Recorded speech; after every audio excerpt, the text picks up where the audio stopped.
First, visit iReaShare.com and head to the phone transfer page. You can scroll down to check all the features and the step-by-step guide in detail.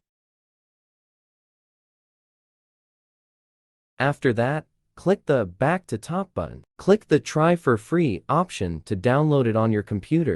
Double-click the iReaShare phone transfer installer to install it on your computer by following the step-by-step guide.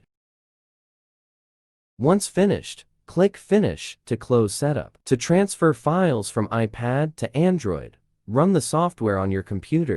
Connect your iPad to your computer via USB. The software will quickly recognize your iPad. Tap Trust on your iPad, then click Continue to go on. Files on your iPad will be scanned out and displayed on the interface.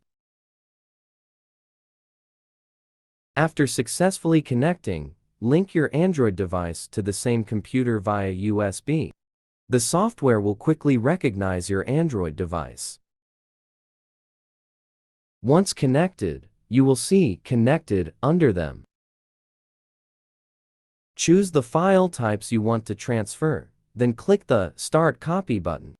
The chosen file types will be transferred from your iPad to your Android device directly. It will take some time, please be patient.